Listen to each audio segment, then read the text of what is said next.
सध्या आम्ही पाथरी शहरातील तहसील कार्यालयासमोर पाथरी तालुक्यातील पात्रगाव खुर्द येथील काही शेतकरी बांधव शेताच्या वादासाठी, शेताच्या रस्त्यासाठी त्यांना योग्य न्याय मिळावा यासाठी ते इथं बसलेले आहेत। आपण त्यांच्याशी जाणून घेणार आहोत की आपला इथं बसण्याचं नेमकं कारण काय आणि आपण किती दिवसांपासून पाथरी तहसील कार्यालयासमोर आणि पाथरी तहसीलला चक्रा मारतात पाहूया। काय सांगण्यात झालं की पाथरी तहसील कार्यालयासमोर जो आपण आमरण उपोषणाला बसलेले, काय नेमकं प्रकरण आहे की त्याच्यासाठी आपण इथं बसलेले आहात?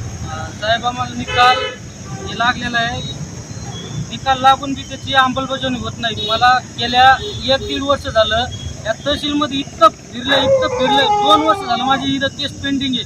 2 वर्षापासून मंडळ अधिकारी, तहसीलदार हे नुसतं मला बोटाव खेळवायला लागले। यांनी मला म्हणले पोलीस बंदोबस्त कर, आम्ही तुला हे देतो रस्ता मोकळा करून। पोलीस बंदोबस्तसाठी मी सगळी प्रोसेस केली। परभणीला होतं, परभणीहून अर्ज केल्यानंतर इथं पाथरीला येणं होतं तर पाथरीला आलं नाही। मी स्वतः बाय हँड जाऊन इथं पाथरीला दिलं, पाथरीला हाताकडे साहेबाजवळ दिलं, हाताकडे साहेबाजवळ आणखीन फाईल तिथे हाताकडे साहेबांना मोहर पाठवायला पाहिजे, तिथं फाईल इथं दाबून धरली आणि त्याच्यात असा कुठलाच उल्लेख नाही त्या फाईलमध्ये की तुमचा केस चालू आहे म्हणून तुम्हाला पोलीस बंदोबस्त भेटत नाही, असा कुठलाच उल्लेख नाही। तर हे हाताकडे साहेब म्हणते तुमचा केस चालू आहे म्हणून तुम्हाला पोलीस बंदोबस्त भेटत नाही। एक शेतकऱ्याला पोलीस बंदोबस्त भेटत नाही का? हे GR आहे माझ्याकडे, 31 डिसेंबरला GR आहे बावनकुळे साहेबाचा। बावनकुळे साहेबांना असे आदेश दिलेले की सामान्य शेतकऱ्याला पोलीस बंदोबस्त हा निःशुल्क आणि फुकट पाहिजे। तर हे आपल्याकडून पैसे मागते, पैसे भरायला तयार आहे मी, प्रोसेस करा तुम्ही, प्रोसेस मधून सोडू द्या। हे प्रोसेसच मोर नेत नाहीत, शेतकऱ्याला दाबून धरतात। याच्यावर काय करायचं? या बाई स्पष्ट उल्लेख याच्यात निःशुल्क पोलीस बंदोबस्त GR मध्ये, तरी हे दखल देत नाही। बरं जाऊ द्या, येईन नाही जाऊ द्या। या बाई मी कलेक्टर ऑफिसला गेलतो, असं उगाच बोला ना, मी माझ्याकडे सगळे प्रूफ आहेत। या बाई कलेक्टर ऑफिसला निवेदन देऊन आलो,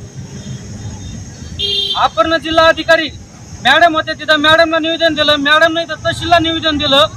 याचं काय आहे तर तुम्ही पटकन निर्णय लावा। तहसीलवाले तिथून फोन करून म्हणतात यांचं लगेच ताबडतोब आम्ही करून देतो।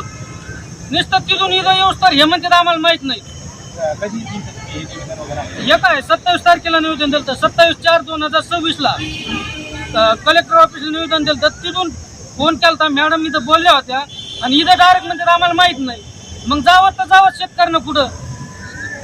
आता गेले 1 दिवस झालं यांनी अन्न पाणी घेतलं नाही, रात्री यांचं अर्धावायू झालेलं आहे। यांना हे म्हणते खोटं बोलायला लागलो, अर्धावायू झालेला आहे, अर्धावायू।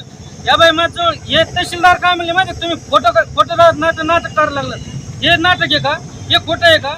हे रिपोर्ट तुमच्या समोर आहे, रिपोर्ट वाटलंच तर डबल चेकअप करा। त्यांचा अर्धावायू झालेला आहे, रात्री त्यांना हॉस्पिटलमध्ये ऍडमिट केलं, हे घरी जाऊन झोपले। आमची माणसं काही तर मरावत का? आम्ही फक्त काय त्यानं वागायला लागलो, आम्ही कोणाला भांडलो नाहीत, कोणाला बोललो नाहीत। 2 वर्ष झालं आम्हाला, 2 वर्ष झालं हे तहसील नुसतं खेळवायला लागले। 2022 पासून केस चालू आहे, 2026 लागलेत। बावनकुळे साहेबांनी इतके आदेश दिलेत, जे समोरचा शेतकरी आम्हाला अडवायला लागलाय सहसा तुम्ही कारवाई करा ना, तुमच्याकडे अधिकार नाही का? नेमकं काय वाद आहे, काय पाहिजे? रस्ता पाहिजे। रस्त्यासाठी सगळी प्रोसेस झालेली आहे, सगळे निकाल हे डॉक्युमेंट सगळे त्यांच्या हातात आहेत, पण नुसतं हे टाळाटाळ करायला लागले। कोणताच कर्मचारी असा धमक घ्यायना की काम करावं म्हणून, यांची इच्छा नाही काम करायची। खोटे निकाल तर दावा ना, प्रूफ करा ना तुम्ही, आमच्या समोर या, तुमचं हे खोटं याच्यात तुम्ही बसत नाहीत। साहेब गेले 8 वर्ष झालं मी माझा भाऊ फक्त शेतीवर अवलंबून आहेत। आता 6 महिने झालं मी कारखाना खेटून आलो, मग आपला भाऊ पुण्याला आहे, कारण की आमचं सगळ्याचं घर इथं चालत नाही। त्याच्यामुळे आम्ही याने आमच्या मायबापानं विचार केला, कमीत कमी तुम्ही तरी पोटभर खा आणि पुण्याला जाऊन काम करा। तिकडे MIDC मध्ये आम्हाला कामाला लावलं आणि इथं हे पोटभर खात होते, तर त्यांना सगळं शेतीमध्ये जायला अडवायला लागले। हे माझे वडील आहेत, ही माझी आई आहे, हे शेजारी आहेत, हे शेजारी ते चुलत आहेत, चुलतीला हे काय आमचं शेजारी, आम्ही सगळे उपोषणासाठी आम्हाला इतक्या रस्ता नाही, रस्ता म्हणजे आम्हालाच नाही, तिथं कमीत कमी 7-8 जणांना रस्ता नाही। आणि जे आम्हाला 7-8 जणांना रस्ता पाहिजे का, तर अर्धे वावर जे आमच्या विरोधात आहे त्याच्याकडेच बटे नाहीत, मग ते समोर कसे येते? ते म्हणाल आम्ही समोर आहोत, आमचं उद्या बटेन रान केलं कोण करणार आहे? बाकीच्याच आम्हाला काय घेणं नाही, फक्त आमची अंमलबजावणी करा, याच्यात विषय संपला. हे मेन म्हणजे तहसीलदार नाहीत का, यांच्यात असे सक्षम अधिकारी नाहीत की ठामपणे निर्णय घेणार. नुसतं येणार, तिथं पाहणार, भांडणं लागलं की यायचं पळून येणार. तुम्ही निर्णय घेणार जागेवर ठामपणे, तुमच्याजवळ सगळे कायदे आहेत ना तुमच्या हातात, तुम्ही निर्णय काम घेत नाहीत. तुकाराम बंशीधर भोसले हे निर्णय घ्यायला इतके घेत. मॅडम कडे मी कमीत कमी 8 बारा गेलो. काय केलं एस मॅडम न? नुसतं जायचं, तिथं बोलायचं, तुमचं फोनवर असं करू तसं करू. काय केलं? शेवट यायला आता मरणाच्या दारात आणून सोड यांनी शेतकऱ्याला. काय करायचं यांनी शेतकऱ्यानं? कोणत्या नेत्याकडे जायचं, काय जायचं? शासन आमच्याकडे पाहायला सगळं तयार नाही. नुसते शासनाचे लोक आहेत म्हणा तहसील मध्ये. हे यायला नेऊन मला वाटलं चांगला एक हार घालावा. काय केलं यांनी? 6 वर्ष झालं केस चालू आहे. त्यांनी निकाल सगळं हातात असून यांनी काय केलं? आपले माय बाप इथं रस्त्यावर उतरले. मग रस्ता गेले 8 वर्ष झालं रस्ता नाही. कशाबद्दल रस्ता नाही? शासनाला करू नये का? रस्ता अर्ध्यात आलेला आहे, अर्ध्यातून ब्लॉक झालाय. का ब्लॉक झाला यायला कळू नये का? यायला सगळं माहिती आहे सविस्तर, पण नुसतं हे असं हलगर्जीपणा करायला लागले. आज असं होईन, उद्या तसं होईन, हे होईन ते होईन. आणि असं नाही मी असं उगाच फालताडवानी काही बोलायलो, शेतकऱ्याचा मुलगा आहे, रागात हे ते म्हणून ते नाही. या बाय GR बावनकुळे साहेबाचा GR, त्याच्यात स्पष्ट उल्लेख यांचं काय तर 90 दिवसाच्या आत मिटवा. गेले तुम्ही 2 वर्ष झालं शेतकऱ्याची काम तुम्ही हे काढता. निस्ती यांनी शेतकऱ्याचे हालापिष्टा केले तहसीलनं. कमीत कमी 2 वर्ष झालं. मग जेवढं उत्पन्न मला शेतीत होत नाही का तेवढं तहसीलच्या चक्रा मारून आपले पैसे गेले. तेवढं घ्यायची हे करावं, दखल घ्यावं आम्ही.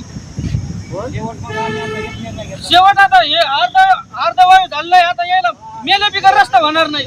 कौरव GR हे मपलं सगळे कागदपत्र मपले, आणि ते बी असं खोटा, याच्यातला एक बी नाही. आणि खोटा प्रूफ करून द्यावा. खोटा जर प्रूफ करून दिलं तर आजच उपोषण बंद करतो. जिंदगीत का रस्ता मागत नाही मी. इतकं येणे डिप्रेशन मध्ये टाकलं हे ना. हे बाहेरचे सोडून येणे सरकारी कर्मचाऱ्यांना.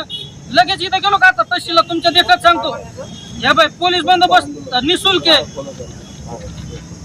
आता हे किती आहे साहेब? 29/4/2026. आता 8 दिवस झालं. या बाय पोलीस बंदोबस्तासाठी निःशुल्क पोलीस बंदोबस्त आहे. मला पोलीस बंदोबस्त द्या. हे तहसीलला मी पत्र दिलं. किती? 29/4/2026 त्याला माहित सकट नाही. आणखीन तहसीलला मी पत्र दिलंय म्हणून त्याला माहितच नाही. काल मला म्हणते तुम्ही पत्र द्या पोलीस बंदोबस्तासाठी. मग हे काय झोपा घेतला का तुम्ही? 6 दिवस झालं झोपा घेतला तहसील मध्ये. तुम्हाला कळलं नाही? या माणसाचं पत्र आलंय, आपण वाचलंच नाही. नुसतं कॅम्प्युटरला सेव्ह करून ठेवते. यांची फाईल या नावाची इथं पेंडिंग राहिली. तुम्ही करा ना. शेतकऱ्याला काय तर तुमचं सांगा ना. स्पष्टपणे सांगा की तुम्हाला रस्ता भेटत नाही. उद्या आम्ही आमच्या शेतात जाऊन फाशी घेऊन मरतो. 8 वर्ष झालं काम रस्ता देत नाहीत आम्हाला. तुम्ही कशाबद्दल आडीला आम्हाला? एवढी धमक नाही का शासकीय कर्मचारी असून तिथं? नुसतं याच्यात तुम्हाला आता 2 वर्षाचा पंचनामा दावतो. 2 वर्षाचा पंचनामा. 2 वर्ष झालं पंचनामा झाला. त्याचं काय केलं येईल?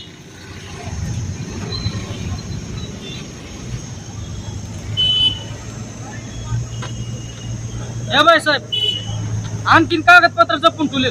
एक अक्षर असं स्पष्ट आहे पंचनाम्यात जे आहे ते. खरी खोट या शेतकऱ्याला पायांसकट जाता येत नाही त्या शेतामध्ये. मग हे 2-2 वर्षाचे पंचनामे काय यायला का फुकून द्यायला ठेवलेत का? पंचनामा केलं, याची पंचनामाची अंमलबजावणी कोण करणार आहे? म्हणजे एवढं आहे की या शेतकरी यांना काहीच कळत नाही. आपण बोललो तसंच करते नाही. आता पहिले शेतकरी राहिले नाही, युवा पिढी झाले. सोशल मीडिया मध्ये थोडीफार तरी ऍक्टिव्ह आहेत. सगळ्याला माहित झालं. याच्या मी सांग का हे शेतकरी नाहीत का? याच्या इतका अन्याय झालेला आहे. हे शपथ असं सरकार सगळं याचं नुकसान भरपाई करून देऊ शकत नाही. शासनाकडे मागणी आहे. जे आमच्याकडे डॉक्युमेंट आहेत बाहेर देऊ नका आम्हाला काही. जे डॉक्युमेंट आमच्याकडे आहेत त्याची फक्त अंमलबजावणी करा. आणि अंमलबजावणी होत नसेल तर जे अंमलबजावणीच्या मदत येत असेल त्याच्यावर तुरंत जी कारवाई आहे ती कारवाई करा. पण आम्हाला रस्ता रस्ता आम्हाला खुला करून द्या, कारण की मला ऊसाला खत टाकायला जायचंय. आणखी मग तुम्ही वावरात चक्कर मारून पहा, ऊसाला खत नाही माझ्या, जाताच येत नाही तर खत कुठून टाकावा. 8 वर्ष झालं यांनी शेती कशी केली मलाच पंचायत पडली. मी पुण्याला होतो, याच्यात यायला जोपर्यंत होतं तोपर्यंत 1 किलोमीटर यांनी खांद्यावर नेले, अवजार खांद्यावर नेले, सगळं खांद्यावर नेलं. नंबर बांधून रस्ता होता, पाऊल रस्त्यानं सगळं नेलं. पण आता त्याची क्षमताच नाही नेण्याची. आणि मी म्हटलं भाऊ पुण्याला असतो, 6 महिने झालं ऊसतोडीचं काम केलं मी, आणि आता ऊसतोडीचं काम करून यायच्या नाद लागलो मी, कारण की सगळं यांचं सत्य आहे. आम्हाला फक्त यांच्यात त्यांचा कोणचा बी अधिकारी बसवा, तहसील मधला किंवा एसडीएम ऑफिसचा कोणचा बी अधिकारी बसवा, आणि याच्यात कोणता खोटा कागद आहे ते मला दावा फक्त. इतकी शेतकऱ्याची इतकी फाशी करून काय भेटणार आहे. आणि हे वाटा जिथं मग हाडी नाही का यायला का वाटायला लय असं हे केलं आम्ही, यायला हे केलंय ते केलंय, असं काय भरमत राहू नका. कारण की स्वतंत्र लढा आम्हाला बी लढता येते, काय येतं तुमच्यापर्यंत तुम्ही हे करा, आमच्यापर्यंत आम्ही करतो. खरं तुमचं असेल तर तुमचं मांडा, आमचं खरं आहे म्हणून आम्ही मांडायला लागलो. मेन म्हणजे तहसीलदार नाही का याच्यात धमक नाही, कोणचीच असे निर्णय घ्यायची. तहसीलदार साहेब वावरात आले त्यांनी काय काय प्रोसेस केली, नुसतं पाहिलं, बोलले गिल्ले सगळं झालं आणि निघून आले. हाय ते हायच प्रॉब्लेम. शेतकऱ्याचे कोणी प्रॉब्लेम सॉल्व्ह करायचे. तालुक्यातील पात्रगाव खुर्द येथील शेतकरी आधी तहसील कार्यालयासमोर आपल्या शेतीच्या रस्त्यासाठी त्यांना रस्ता मिळावा याकरिता ते काही वर्षापासून एक तहसीलला चक्रा मारत आहेत, पण तहसीलदार यांच्याकडून हलगर्जीपणा त्यांना दिसत आहेत. जसं की बावनकुळे साहेबांनी त्यांना आदेश असे काढलेले आहे की 90 दिवसाच्या आत शेतकऱ्यांचे रस्ते असो किंवा त्यांचा वाद असो तर मिटवायला पाहिजे. पण तहसीलदार यांच्याकडून ते काही रस्त्याचा प्रश्न काही मिटत नाही व शासनाकडून त्यांना योग्य ती मदत जसं की पोलीस प्रशासन वगैरे त्यांना मोफत मिळायला पाहिजे तसं बी त्यांच्याकडून काम होत नसल्याची तक्रार आज अर्जदार आमच्यासोबत आहेत.